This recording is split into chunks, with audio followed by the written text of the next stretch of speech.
दोस्तों, आज हम लोग बात करेंगे प्रॉफिट एंड लॉस अकाउंट के ऊपर। जैसा हम पहले डिस्कस कर चुके हैं कि फाइनल अकाउंट के 3 portion, trading account, profit and loss account और बैलेंस शीट। इस तरह की आम बात है कि जब भी हम किसी बिजनेस के फाइनल अकाउंट बनाते हैं या फाइनेंशियल स्टेटमेंट बनाते हैं तो ये 3 चीज़ें बनती हैं, खासतौर पर प्रोप्राइटरशिप बिजनेस की दशा में। कंपनी की बात हम नहीं कर रहे हैं फिलहाल। तो आज हम बात करेंगे कि प्रॉफिट एंड लॉस अकाउंट के जो डेबिट साइड में हम लोग आइटम्स लिखेंगे तो कौन कौन से आइटम हो सकते हैं, और उस आइटम का जरा विवरण हम लोग देंगे कि कैसे पहचानेंगे कि ये आइटम बजाय ट्रेडिंग में जाने के पीएल अकाउंट में ही आएगा। तो जैसा कि तस्वीर हमने हल्के पे बात चुकी, मैं पेंटर नहीं हूँ, हल्का समझाने की कोशिश हमने किया है। अगर ये मान लेते हैं कि हमारे बिजनेस का ये फैक्ट्री है, हम सब जानते हैं कि फैक्ट्री क्यों होती है।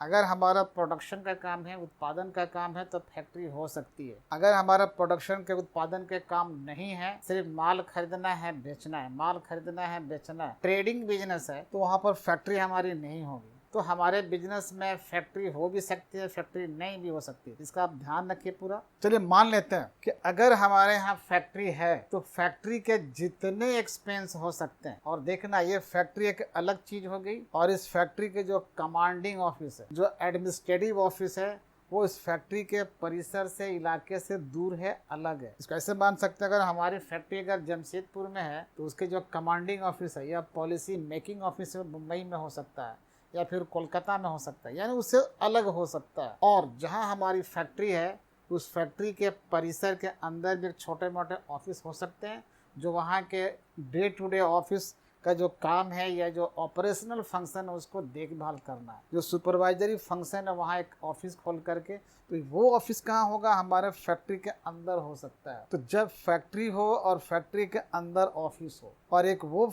ऑफिस हो जो कि पूरे सबको कमांड करता हो, यानी फैक्ट्री से बाहर हो, फैक्ट्री के परिसर से अलग हटके हो। तो ये 2 ऑफिस की हम लोग बात करें तो ये ध्यान रखना है कि जब ऑफिस की बात आएगी तो वो ऑफिस फैक्ट्री परिसर के अंदर है, फैक्ट्री कैंपस के अंदर ऑफिस है, या फैक्ट्री के कैंपस के बाहर ऑफिस है। तो नॉर्मली बड़े बिजनेस में होता है कि जो ऑफिसेज हैं वो फैक्ट्री कैंपस से बाहर हो, लेकिन इसका मतलब ये नहीं कि ऑफिस नहीं है, ऑफिस है। उस फैक्ट्री के अंदर भी छोटे मोटे काम करने के लिए, वहाँ के जो डे टू डे जो फंक्शनिंग है उसको देखने के लिए फैक्ट्री परिसर के अंदर भी ऑफिस हो सकते हैं। तो मैं इसलिए समझा रहा हूँ कि फैक्ट्री की पूरी कहानी एक अलग होती है, और फैक्ट्री के अलग कोई कमांडिंग ऑफिस है, कोई रजिस्टर्ड ऑफिस है जहाँ मेन पॉलिसी मेकिंग वर्क होता है। तो जब फैक्ट्री के अंदर ऑफिस हो या नहीं हो, तो फैक्ट्री के जितने एक्सपेंस होते हैं, all expenses relating to factory, all expenses relating to production। Production का मतलब है कि फैक्ट्री वाली बात होगी। तो जब हम प्रोडक्शन कहें, मैन्युफैक्चरिंग कहें, फैक्ट्री कहें, इन सब का मतलब है उत्पादन से संबंधित या फैक्ट्री से संबंधित। तो अगर इंश्योरेंस की बात कहें फैक्ट्री का हो जाए तो ट्रेडिंग अकाउंट में चला जाएगा। अगर यहाँ पर सैलरी की बात करें फैक्ट्री में, तो फैक्ट्री का कोई भी खर्चा हो चला जाता है कहाँ पर? ट्रेडिंग अकाउंट में चला जाता है। तो फ्री के हैं या फैक्ट्री से हट के दूसरे एक्सपेंस हैं, तो तय करेंगे हम लोग तो ट्रेडिंग अकाउंट में जाएगा या फिर प्रॉफिट एंड लॉस अकाउंट में जाएगा। तो इतनी बात आपको समझ में आ जाएगी।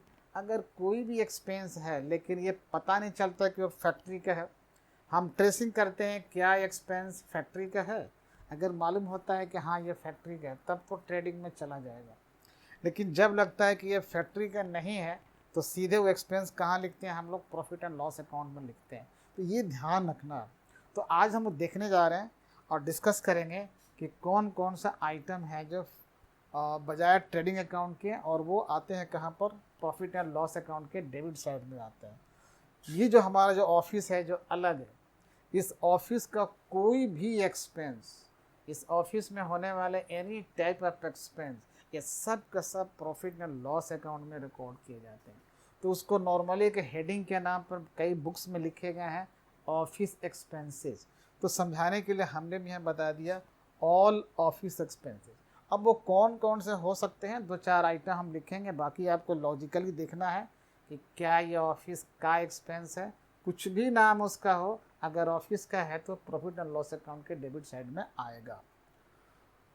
ये लिखा हुआ ग्रॉस लॉस, हमारे प्रॉफिट एंड लॉस अकाउंट के डेबिट साइड का जो पहला आइटम होगा वो ग्रॉस लॉस होगा। अब ग्रॉस लॉस आता कहाँ से है? ट्रेडिंग अकाउंट से आता है। तो ग्रॉस लॉस अगर है तब वो प्रॉफिट एंड लॉस अकाउंट के डेबिट साइड में सबसे पहला आइटम होगा। उसके बाद 2 नंबर पर दूसरे पावदान पर ध्यान रखना है कि दूसरे पावदान पर डेबिट साइड में ऑफिस के जितने एक्सपेंस हैं आपको तय करना है कि ऑफिस एडमिनिस्ट्रेशन एंड मैनेजमेंट इससे जुड़े हुए जो एक्सपेंसेज हैं चाहे किसी नाम से पुकारे जाएं, बस ऑफिस का लगना चाहिए। इसलिए उसको हम लोग कोशिश करते हैं कि ग्रॉस लॉस के बाद सेकंड पोजीशन पर आए, इसको हम लोग अरेंज करते हैं। उसके बाद कोई और एक्सपेंस आएगा, फिर उसके बाद कुछ और आएगा, तो उस पर डिस्कस करते हैं। अब जैसे ऑफिस एक्सपेंस में एक आइटम हो सकता है सैलरी। अगर सैलरी लिखा है तो ये सैलरी देखना ऑफिस में भी हो सकता है और फैक्ट्री में भी हो सकता है। तो अगर फैक्ट्री में है तो फैक्ट्री का नाम या इंडिकेशन मालूम होना चाहिए। अगर फैक्ट्री का सैलरी है तो ट्रेडिंग में चला जाएगा। अगर फैक्ट्री का नहीं है, ऑफिस का है, फैक्ट्री का ना करके ऑफिस वाला सैलरी है, तो सीधे प्रॉफिट एंड लॉस अकाउंट के डेबिट साइड में आ जाएगा। तो पता है यहाँ पर आ जाएगा डेबिट साइड में। तो कन्फ्यूज़न कई बार होता है। अगर बगल में कोई संकेत नहीं है, इंडिकेशन नहीं है कि फैक्ट्री का है या फिर ऑफिस का है, तो हम लोग इसको ऑफिस का मान लेते हैं, या फिर क्लियर कट कोई इंडिकेशन है उसके अनुसार काम करते हैं। अच्छा, ये ऐसे भी हो सकता है, ये कई बार ऐसा होता है, वेजेस एंड सैलरी। जब वेजेज एंड सैलरी होगा तो ये वर्ड संकेत कर रहा है जो वेजेज है, वेजेस का वेट ज़्यादा है, और वेट तभी ज़्यादा होता है वेजेस का जब फैक्ट्री वाला होता है, क्योंकि फैक्ट्री में मजदूर ज़्यादा काम करते हैं और मजदूरों को हम लोग वेजेस देते हैं। तो वेजेस भी है फैक्ट्री में, और फैक्ट्री में कुछ सैलरी भी है। तो सैलरी कम है और वेजेस ज़्यादा है, तो जो ज़्यादा भारी रहेगा, वेट रहेगा, पहले उसका नाम लेते हैं, और कम वेट वाले का नाम हम लोग बाद में लेते हैं। तो जब ये वर्ड हम इस्तेमाल करेंगे वेजेज एंड सैलरी, तो ये ध्यान रखना है कि ये कहाँ का आइटम है, ये ट्रेडिंग अकाउंट का है, तो मिस्टेक नहीं होना चाहिए। इसलिए ये पीएल अकाउंट के डेबिट साइड में नहीं आएगा। अगर यही वर्ड कहीं ऐसे लिख दे, अगर कहीं इसको ऐसे लिख दे,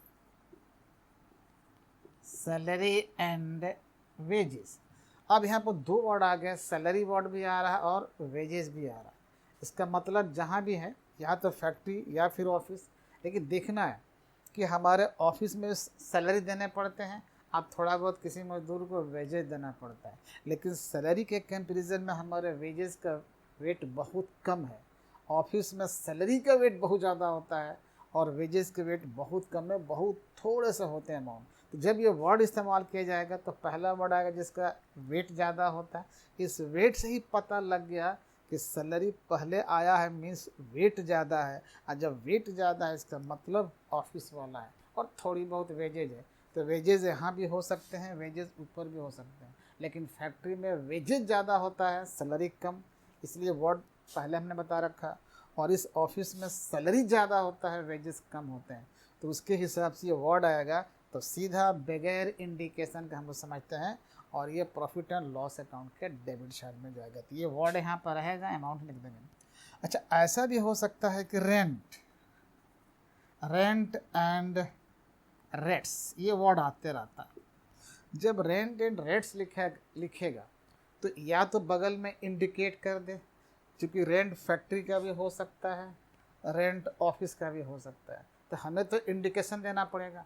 अगर इंडिकेशन नहीं है, क्वेश्चन में ये इंडिकेट नहीं किया है कि फैक्ट्री का रेंट है या फिर ऑफिस का रेंट है, तो जब इंडिकेशन नहीं है तो हम लोग इसको ऑफिस का रेंट मान लेते हैं और इसको पीएल अकाउंट के डेबिट साइड में नोट कर लेते हैं। अगर कहीं इंडिकेशन है कि भाई साहब ये फैक्ट्री वाला है, तब तो क्लियर कट है, जाएगा कहाँ पर, वो ट्रेडिंग अकाउंट में जाएगा डेबिट। तो फिलहाल यहाँ रख चलते हैं। इसके अलावा इंश्योरेंस वर्ड भी आ सकता है। इंश्योरेंस, यहाँ पर इंश्योरेंस हम उसकी बात कर रहे हैं जो बिजनेस के लिए इंश्योरेंस किया जाता है। अब बिजनेस के लिए इंश्योरेंस है वही हमारे अकाउंट्स में आते हैं, कई बार पर्सनल इंश्योरेंस होते हैं वो नहीं आते इसमें, उसको ड्राइंग मान लिया जाता है, वो एक्सपेंस नहीं है। तो जब ये इंश्योरेंस है तो फैक्ट्री के भी इंश्योरेंस हो सकते हैं या ऑफिस में किसी चीज़ का इंश्योरेंस हो सकता है। कोई इंडिकेशन अगर नहीं है तो इसको हम लोग मान लेते हैं कि ये ऑफिस वाला है। अगर इंडिकेशन है तो उस इंडिकेशन के अनुसार हम लोग काम करते हैं। ठीक है। उसके बाद देखते हैं प्रिंटिंग एंड स्टेशनरी। हमारे ऑफिसेज में क्या है कि ये जो ऑफिस हमारा है यहाँ पर लिखने पढ़ने के सामान में खर्चे होते हैं। तो जब ऐसे कोई लिखने का आइटम है, पेन है, पेंसिल है, इरेज़र है, वाइटनर है, फाइल है, लूज शीट है, रजिस्टर है, तो ये ज़्यादातर इस्तेमाल होते हैं यहाँ पर, और थोड़ा बहुत हमारे फैक्ट्री में भी होते हैं। तो इन सब आइटम को मिलाकर हम लोग कह सकते हैं स्टेशनरी कह सकते हैं। तो एक में मिला देते हैं प्रिंटिंग एंड स्टेशनरी। अगर क्लियर कट कोई इंडिकेशन दिया है तब तो उसको फॉलो करते हैं। अगर कोई इंडिकेशन नहीं है, if there is no indication before this word, तो क्या मान लेंगे हम लोग मान लेंगे कि वो ऑफिस का है। तो ऑफिस वाला जो लिखने पढ़ने का सामान है हम लोग इस नाम से लिख सकते हैं, प्रिंटिंग एंड स्टेशनरी। ये फिगर हमारा इसमें आ जाएगा। इस तरह हम लोग तय करेंगे कौन कौन से आइटम होते हैं। कई बार हमारे बिजनेस में ना डाक वाले काम करने पड़ते हैं। डाक का मतलब है पोस्ट ऑफिस, टिकट लेना, स्टाम्प पेपर लेना। कौन सा स्टाम्प? पोस्टेज वाला। जैसे चिट्ठियाँ हम लोग भेजते हैं, पोस्ट कार्ड लेना, एनवेलप लेना, ये डाक संबंधी स्पीड पोस्ट के खर्चे हैं, कुरियर के खर्चे, ये जितने डाकिए संबंधी कार्य है, इन सब में अगर हमारा खर्चा होता है तो उसको हम लोग ऑफिस का मानते हैं और इसको लेके आते हैं प्रॉफिट एंड लॉस अकाउंट के डेबिट साइड में। नाम उसका रख देते हैं पोस्टेज एंड कुरियर उसको कर सकते हैं, क्योंकि जितना ये पोस्टेज और कुरियर वाला काम है अक्सर ऑफिस से होता है। अगर इंडिकेशन दे दिया है कि नहीं भाई ऑफिस वाला नहीं है बल्कि ये फैक्ट्री वाला है, तब तो कोई बात नहीं है, सीधे वो ट्रेडिंग अकाउंट के डेबिट साइड में जाएगा। अच्छा, इसके अलावा और भी हमारे हो सकते हैं। लाइटिंग की बात है, लाइट का यूज़ हम लोग फैक्ट्री में भी करते हैं, लाइट का यूज़ हम लोग ऑफिस में भी करते हैं। अगर कोई संकेत नहीं दिया है, if there is no indication कि वेदर ये फैक्ट्री का है या फिर ऑफिस का है, तो सीधे हम लोग ऑफिस का मान लेते हैं, क्योंकि ऑफिस में लाइट के खर्चे ज़्यादा होता है। अगर कहीं इंडिकेशन कर दिया है तो उसके अनुसार काम करेंगे हम लोग। तो अगर नहीं दिया है लाइट के लिए तो एक लाइट का भी एक्सपेंस इसमें आ सकता है। लाइटिंग हम लोग कह सकते हैं, लाइटिंग एक्सपेंस। अगर इसके बगल में कोई इंडिकेट कर दिया है कि भाई ये लाइटिंग फैक्ट्री वाला है, तब इसको हम लोग लेकर चले जाएंगे ट्रेडिंग अकाउंट में। इसके अलावा फैक्ट्री में, ऑफिस में और भी खर्चे में हो सकते हैं। जैसे मान लो टेलीफोन के एक्सपेंसेज हैं, तो टेलीफोन सबसे ज़्यादा अगर इस्तेमाल होता है तो ऑफिसेज में होता है। यहाँ पर हर लेवल के कर्मचारी होते हैं, बड़े लेवल से लेकर नीचे लेवल तक। लेकिन जो हमारे फैक्ट्री में बहुत ज़्यादा कर्मचारी ऑफिशियल लोग नहीं होते, बहुत कम होते हैं, तो वहाँ पर टेलीफोन के बहुत कम खर्चे हैं, लेकिन टेलीफोन हो सकते हैं। तो टेलीफोन का एक्सपेंस फैक्ट्री में भी हो सकता है और टेलीफोन एक्सपेंस हमारे ऑफिस में भी हो सकता है। अगर टेलीफोन वर्ड लिखा है, अब बगल में आसपास कहीं इंडिकेशन नहीं है कि फैक्ट्री वाला है या फिर ऑफिस वाला है, तो फिर वही लॉजिक लगाना है आपको, सीधे वही लॉजिक लगाना है कि जब कोई इंडिकेशन नहीं है तो सबसे ज़्यादा टेलीफोन एक्सपेंस हमारे ऑफिस का आएगा, इसलिए हमने इसको पीएल अकाउंट के डेबिट में ले करके आएंगे। तो लिख सकते हैं टेलीफोन या मोबाइल एक्सपेंस, इसमें क्या दिक्कत है। तो इस प्रकार टेलीफोन एक्सपेंस हो, आज जब कोई इंडिकेशन उसके आगे पीछे होगा हम उसका पालन करेंगे। इसके अलावा हम देखते हैं कभी कभी कि कभी कभार या तो फैक्ट्री में कोई बात हो गई या फिर ऑफिस में कोई बात है, तो अक्सर किसी लीगल एक्सपर्ट की सहायता हम लोग लेते हैं। कोई चार्टर्ड अकाउंट है, मतलब कोई ऐसे लीगल एक्सपर्ट जिनको लीगल नॉलेज है, तो उनकी राय, उनकी कंसल्टेंसी हम लोग करते रहते हैं। तो इसके बदले में उनको हम लोग फीस चुकाते रहते हैं। तो जब किसी केस मुकदमे के चक्कर में किसी वकील को कोई फीस चुकाते हैं तो ये हमारा एक्सपेंस है, ये हमारा एक्सपेंस है। तो ये लीगल एक्सपेंस कहते हैं इसको, और ये सीधे ऑफिस का एक्सपेंस माना जाता है। क्योंकि वकील साहब आकर के फैक्ट्री में क्या करने जाएंगे, वो तो बड़े साहब लोग यहाँ बैठे हैं, उनसे डिस्कस करेंगे कौन सा केस करना है, फाइल करना है, क्या रणनीति होगी, क्या डिसीजन है, वो तो बड़े साहब लोग के साथ बैठ कर करना वकील साहब का। इसलिए सीधे बिना कुछ सोचे हुए फैक्ट्री वाला ना करे, सीधे ऑफिस का होगा। तो हम लोग पीएल अकाउंट के डेबिट साइड में लीगल एक्सपेंस, ये कॉमन सेंस की बात है, इसको हम लोग लिख सकते हैं। लीगल एक्सपेंस अक्सर हम लोग कानूनी सहायता या कानूनी सलाहकार को देते हैं, पेमेंट करते हैं, और ये सीधे ऑफिस वाला ये खर्चे होते हैं। कई बार ऐसा होता है ऑफिस में कि जब हमारे खाते में लिखे गए हैं, हमारे बही खाते लिखे गए हैं, पूरे 1 वर्ष के बाद पूरा होने पर क्लोज़ करना होता है, और क्लोज़ फाइनल होने के बाद जो रिज़ल्ट आते हैं उससे कानून के हिसाब से या अपना ऑप्शनल उसकी जांच या उसकी चेकिंग भी करानी पड़ सकती है, जिसको हम लोग सामान्य भाषा में ऑडिट कह सकते हैं। जब कोई चेक करने आएगा खाता बही, हम बुलाते हैं, हमारा मैनेजमेंट उसको बुलाता है, एक्सपर्ट को बुलाता है कि हमारे बही खाता को चेक कर लिए, उसमें एरर हो सकते हैं, उसमें गबन हो सकते हैं, उसमें कई तरह के मिस्टेक हो सकते हैं। तो एक बार चेक करा ले तो हमें संतुष्टि हो जाती है कि जो कुछ हमने काम किया कानून के नज़र से या मैथमेटिकल या किसी भी तरह से कोई एरर नहीं है, मतलब पॉसिबली जो भी है हमने चेक चाक कर लिया है। तो जो बंदा चेक करता है पूरे बही खाता को और एक लास्ट में कंक्लूज़न निकाल कर देता है, जिसको हम लोग कहते हैं ऑडिटर्स रिपोर्ट, और वह बंदा जो ये काम करता है ही इज़ कॉल्ड ऑडिटर। तो जो ऑडिटर काम किया, चेक किया, खाता बही सब किया, तो उसको फीस देते हैं हम लोग, और वो बिल्कुल जब आता है तो सीधे वो फैक्ट्री में भले चेक करने जाएगा, लेकिन पूरा कहाँ है उसका ऑफिस में बड़े साहब का निर्देश, बड़े साहब से कंसल्टेशन है उसकी, इसलिए उसके जो खर्चे आते हैं, जो ऑडिटर्स है जो उसकी फीस हम लोग देते हैं, वो सीधे ऑफिस का फीस माना जाता है, यानी ऑफिस एक्सपेंस माना जाता है, और ऑडिटर्स फी के नाम से जाना जाता है या ऑडिटर्स रेमुनरेशन के नाम से जाना जाता है। तो ये भी हमारे ऑफिस हेडिंग के नीचे आ जाएगा। तो हम लोग लिख सकते हैं ऑडिटर्स, ऑडिटर्स फी। ये पहचान है, सारे आपको बुक्स में एक लिस्ट मिल जाएगा, हम उसको डिस्कस थोड़ा कर देना चाहते हैं। तो उम्मीद है इतने आइटम, अभी और भी आइटम आ सकते हैं, आइटम तो बहुत है, हमें डिसाइड करना पड़ेगा कहाँ लेकर इसको जाएंगे।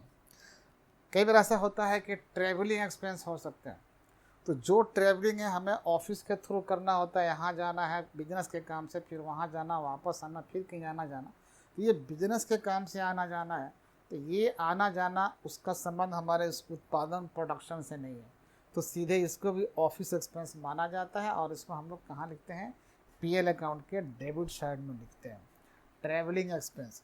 सिमिलरली हमारे हो सकते हैं कन्वेंस एक्सपेंस। अब कन्वेंस एक्सपेंस भी है, इधर उधर जो ऑफिस से हम लोग आते जाते हैं, हमारे कर्मचारी जो आते जाते हैं, तो इस आने जाने का खर्चा या फिर उनके डीजल पेट्रोल के खर्चे ऑफिस से मिलता है।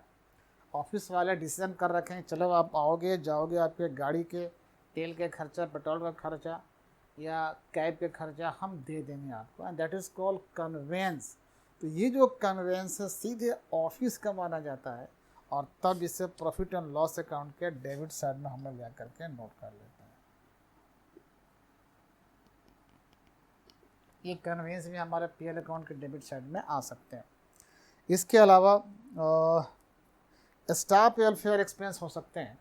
वो ये है कि हमारे जो स्टाफ ऑफिस में काम कर रहे हैं, तो कई बार अलाउ है कि दिन भर में जितना ऑफिस वर्किंग टाइम में चाय पीना, कॉफ़ी लेना, समोसे खाना, हल्के फुल्के कुछ नाश्ता वास्ता करना, तो जितने हमारे स्टाफ वहाँ जो वर्क कर रहे हैं एम्प्लॉई का, तो उन पर जो खर्चा हमारे जो नॉर्मल वे में हो रहा है, खाने पीने में खर्चे जो हो रहे हैं, उस सबको मिलाकर हम लोग स्टाफ वेलफेयर कह देते हैं। तो स्टाफ वेलफेयर में जो भी एक्सपेंस हमारे होते हैं उसको भी हम लोग ऑफिस का एक्सपेंस मानते हैं। अगर कहीं इंडिकेशन, क्लियर कट इंडिकेशन है कि ये जो स्टाफ वेलफेयर एक्सपेंस है वो फैक्ट्री में रहने वाले स्टाफ के लिए है, तब उसका हम लोग पालन करें, यानी कि ट्रेडिंग में लेके जाएंगे। लेकिन ट्रेडिंग में तभी जाएगा जब वो क्लियर कट लिखा हो कि ये फैक्ट्री वाला खर्चा है, यानी फैक्ट्री के जो स्टाफ हैं उन पर खर्चा है। अगर नहीं लिखा है तो आंख बंद करके ऑटो एज्यूम्ड है कि ये खर्चा हमारे ऑफिस का ही है, क्योंकि ऑफिस वाले के जो मेंटल वर्क ज़्यादा करना है तो उनको परमिशन मिला हुआ कि आज जरा बहुत टेंशन भरा वर्क करते हो, आप चाय चुई पीते रहो, करते रहो। तो ये हमारे स्टाफ वेलफेयर की भी बात हो सकती है। स्टाफ वेलफेयर, ये हमारे स्टाफ वेलफेयर की बात समझा दिया मैंने। इसमें क्या आ सकता है स्टाफ वेलफेयर में, इसके अलावा ट्रेड एक्सपेंस, ये ट्रेड एक्सपेंस एक ऐसा एक्सपेंस है, जब ट्रेड एक्सपेंस वर्ड आता है क्वेश्चन में तो बच्चे कंफ्यूज होने लगते हैं, क्योंकि उनको ट्रेडिंग अकाउंट बनाना है। तो ट्रेडिंग अकाउंट से वो ट्रेड एक्सपेंस ट्रेड नाम जोड़ देते हैं, तो उनको लगता है कि जो ट्रेड एक्सपेंस है वो ट्रेडिंग अकाउंट में जाएगा। ये गलत हो जाएगा, क्योंकि ट्रेडिंग अकाउंट में वही जाता है जो उत्पादन से संबंधित हो, जो उत्पादन में डायरेक्टली लगा हो या फिर फैक्ट्री का कुछ ऐसा हो। यहाँ जो ट्रेड एक्सपेंस जो वर्ड लगा, ट्रेड का मतलब होता है कि माल को आप खरीद रहे हो, माल को आप बेच रहे हो, या ट्रेडिंग एक्टिविटी हमारी हो गई। यानी वो उत्पादन नहीं कह रहा, वो प्रोडक्शन नहीं कह रहा, वो फैक्ट्री नहीं कह रहा, यानी वो ट्रेडिंग एक्टिविटीज़ में एक्सपेंस कह रहा है। तो जब ट्रेडिंग एक्टिविटी में एक्सपेंस आएगा उसको ट्रेड एक्सपेंस कह दिया, तो सीधी सीधी बात है कि वो फैक्ट्री का तो है नहीं, इसलिए ट्रेड एक्सपेंस के नाम से जो आएगा उसको हम लोग पीएल अकाउंट के डेबिट साइड में लेके जाएंगे। और लॉजिक वही है, ये शब्द मिलना लॉजिक नहीं है कि उसका ट्रेडिंग अकाउंट नाम है, इसका ट्रेड एक्सपेंस नाम है तो मैच कर रहा है। ये मैचिंग से मतलब नहीं। ट्रेडिंग एक्टिविटी का मतलब है खरीदना और उसको बेचना। खरीदने बेचने जो एक्टिविटी है उस पर खर्चा हो गया, तो ये तो उत्पादन है नहीं। खरीदना बेचना, खरीदना उत्पादन तो है नहीं, मैन्युफैक्चरिंग तो है नहीं, फैक्ट्री का है नहीं, इसलिए नाम मिलने से मतलब नहीं है, वो ट्रेडिंग में नहीं जाएगा, सीधे हो जाएगा पीएल अकाउंट के डेबिट साइड में जाएगा। और कई बातें, जनरल एक्सपेंस एक वर्ड आता है, जनरल एक्सपेंस। तो अगर जनरल वर्ड भी आया है तब भी इसे पता नहीं लगता कि भाई ये फैक्ट्री का है या ऑफिस का है, लेकिन ऑटो एज्यूम्ड है कि जो जनरल एक्सपेंस के नाम से होगा उसको भी हम लोग पीएल अकाउंट के डेबिट साइड में लेकर के आते हैं। कोई टेंशन यहाँ पर नहीं है। इस प्रकार और हो सकते हैं अदर, और कोई एक्सपेंस है जो आपको जज करने पर यह लगता है कि वो ऑफिस का एक्सपेंस है। एक्सपेंसेस बहुत सारे हो सकते हैं, नाम डिफरेंट होंगे। हमें डिसाइड करना है कि whether this expense is relating to office और रिलेटिंग टू फैक्ट्री। नाम चाहे जो भी हो, जब तक इंडिकेशन नहीं देगा, जब तक हमको ये नहीं लगेगा कि ये प्रोडक्शन का है, फैक्ट्री का है, मैन्युफैक्चरिंग का है, तब तक हम लोग को ट्रेडिंग में नहीं ले जाएंगे। तो फिर कहाँ ले जाएंगे? प्रॉफिट एंड लॉस अकाउंट के डेबिट साइड में। तो ये आपको लॉजिकली डिसाइड करना पड़ेगा। कितने आइटम को रट्टा मारेंगे हम लोग? लॉजिकली डिसाइड करना है कि ऑफिस का है या फिर वो फैक्ट्री का है। इस तरह से कुछ चीज़ें ली गई हैं। तो फिलहाल ये मोटा मोटी हमने कुछ बता दिया कि ऑफिस का ये खर्चे हैं। एक हेडिंग पर हम लोग और बात कर सकते हैं। ये तो हम बात कर रहे थे ऑफिस, एक हेडिंग बना करके ऑफिस एक्सपेंसेस। एक हेडिंग हम लोग और बात कर सकते हैं और वो हमारा है सेलिंग एंड डिस्ट्रीब्यूशन ओवरहेड्स या सेलिंग एंड डिस्ट्रीब्यूशन एक्सपेंस। ये हेडिंग है, selling and distribution expenses, short में लिख दिया है। अब ये सेलिंग और डिस्ट्रीब्यूशन एक्सपेंस कौन है? जब भी हमारे उत्पादन हो रहे हैं माल या उत्पादन नहीं हो रहे, खरीदे गए माल हैं, हम खरीद कर उसको बेचना ही चाहेंगे। तो जब हम अपने उत्पादित जो हमारे प्रोडक्शन है उनको बेचना है या बेचवाना है, और क्या करेंगे? तो जब उनको बेचेंगे तो खर्चा हो सकता है, जैसे एडवर्टीजमेंट हो सकता है, कमीशन हम दे सकते हैं, डिस्काउंट हम दे सकते हैं। यानी हमारे उत्पादित माल को या खरीदे गए माल को बेचने में कोई खर्चा हो, या उसको बेचवाने में कोई खर्चा हो, या बेच करके ग्राहक तक पहुंचाने में कोई खर्चा हो। यहाँ पहुंचाना का जो वर्ड है, माल हमारा सेल हो गया लेकिन ग्राहक यहाँ से पिकअप नहीं कर रहा, हमारे एग्रीमेंट है कि भाई माल आप हमारे दुकान तक पहुँचाएँगे, हमने एक्सेप्ट कर लिया है। तो बिके हुए माल को उसको डेस्टिनेशन पर पहुंचाते हैं अपने खर्चे पर, यानी बांट देते हैं, जहाँ जहाँ ऑर्डर लिए थे वहाँ वहाँ पहुंचा दिया अपने खर्चे पर। उसको हम लोग डिस्ट्रीब्यूशन कहते हैं। तो डिस्ट्रीब्यूट तभी करेंगे जब हमारा माल बिक चुका है। तो बेचने में खर्चा, सेलिंग एक्सपेंस, या उसको बेचवाने में खर्चा, और माल उस तक ग्राहक तक पहुँचाने में खर्चा। तो अगर हम अपने वाहन से पहुंचाते हैं तो हमारे जो ड्राइवर है उसके खर्चा, जो हमारा डिलीवरी वाहन है उसके मेंटेनेंस का खर्चा, कंडक्टर का खर्चा, उसके रिपेयर का खर्चा, उसके तेल डीजल पेट्रोल का खर्चा, और हम अगर सेल्स कमीशन पर कोई काम करवाते हैं, सेल्समैन रखे हुए हैं तो सेल्समैन की सैलरी हो सकती है, सेल्समैन के कमीशन हो सकते हैं, इत्यादि इत्यादि सब हो सकते हैं। इतना ध्यान रखना है कि वो जो एक्सपेंस है क्या वो माल के बेचने या बेचवाने में है, या माल को बेचने के बाद ग्राहक तक पहुंचाने में है। अगर इसका जवाब मिलता है कि यस, तो उस खर्चे को हम लोग ले करके आते हैं सेलिंग एंड डिस्ट्रीब्यूशन पे। जैसे एडवर्टीजमेंट एक्सपेंस, बैड डेप्ट इसमें आ सकता है, सेल्समैन सैलरी आ सकता है, सेल्समैन कमीशन हो सकते हैं, इस तरह के आएंगे। बस सेल वाला जोड़ देना है कि सेल करने कराने पर कौन सा हमारा खर्चा है। तो एक हेडिंग बनाया गया है, और हेडिंग का मतलब क्या है, एक सजावट है कि पहले थोड़ा ऑफिस वाला हम लोग काम कर ले, ऑफिस के बाद माल बेचने बेचवाने वाला काम कर ले, इसके बाद भी हेडिंग हम लोग बनाते हैं। और वो हेडिंग लिखने की कोई ज़रूरत नहीं है। एक और हो सकता है फाइनेंशियल एक्सपेंसेस। अब सजाने की बात है, सब तो डेबिट साइड में आएगा, इसके बाद एक और हेडिंग हो सकता है फाइनेंशियल।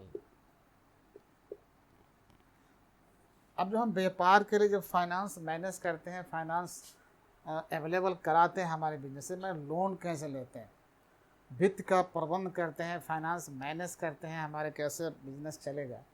तो कहीं से लोन ले लिया, उस लोन पर हमारे एक्सपेंस हो सकते हैं, लोन लेने के लिए हमारी दलाली और ब्रोकरेज दे सकते हैं, लोन लेने के लिए हमने कमीशन किसी को दिया होगा।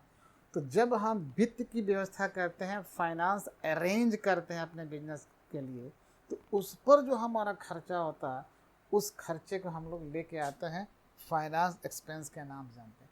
और आपको प्रॉफिट एंड लॉस अकाउंट बनाते समय ये हेडिंग की ज़रूरत भी नहीं है, ये हेडिंग की ज़रूरत नहीं है, बस आप उसको सजा दीजिए।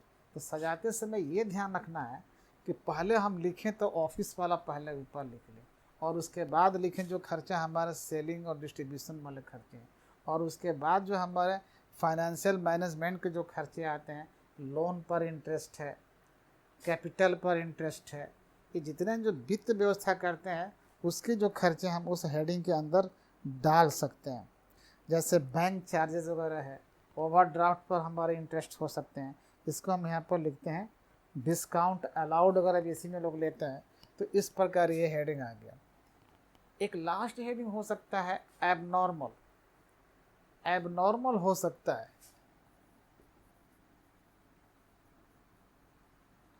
एबनॉर्मल लॉसेस हम लोग इसको कहते हैं। अब ये एबनॉर्मल लॉसेस क्या है? ऐसे लॉसेज हैं जो हमारे day to day operating activity के चलते नहीं है, ये बस यूँ ही एक हो गया। अगर हम पक्का व्यवस्था किए होते, अच्छे तरह से मैनेज किए होते तो शायद ये नहीं होता।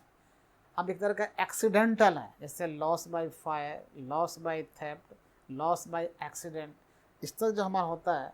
तो इस तरह के लॉसेस को भी हम लोग लिखते हैं, लेकिन ध्यान रखना है इसके हेडिंग बनाना चाहेंगे तो ये हेडिंग बन जाएगा, एबनॉर्मल लॉस हो सकता है। और इसके अंदर क्या क्या नीचे आएंगे, loss by theft, loss by accident, loss by fire, इस तरह का एक्स्ट्रा ऑर्डिनरी आइटम चले जाते हैं। तो हम लोग अब उस लॉस को आप पहले लिखोगे थोड़ा अच्छा नहीं लगेगा, कहीं का कहीं तो सजावट हमारा डिस्टर्ब हो जा रहा है। तो इसका पक्का ध्यान रखना है। तो इस प्रकार मुझे उम्मीद है कि आप प्रॉफिट एंड लॉस अकाउंट के डेबिट साइड के सारे आइटम समझ गए होंगे, और बाकी जितने इनकम्स हैं फिर इसके सीआर साइड में लिखते हो, और आप नेट रिजल्ट निकाल सकते हैं। नेट कैसे निकलेगा, total CR minus total DR is equal to net profit, या total DR minus total CR is equal to net loss. तो ये आप निकालना सीख चुके हैं। तो इस प्रकार हमारा ये आइटम से परिचय हो गया है। इस पर लॉजिकल पर आप प्रॉफिट एंड लॉस अकाउंट बना सकते हैं। तो उम्मीद है कि आप इस वीडियो को ध्यान से देखेंगे और एक एक चीज़ को समझेंगे। फिर मिलते हैं नेक्स्ट वीडियो में।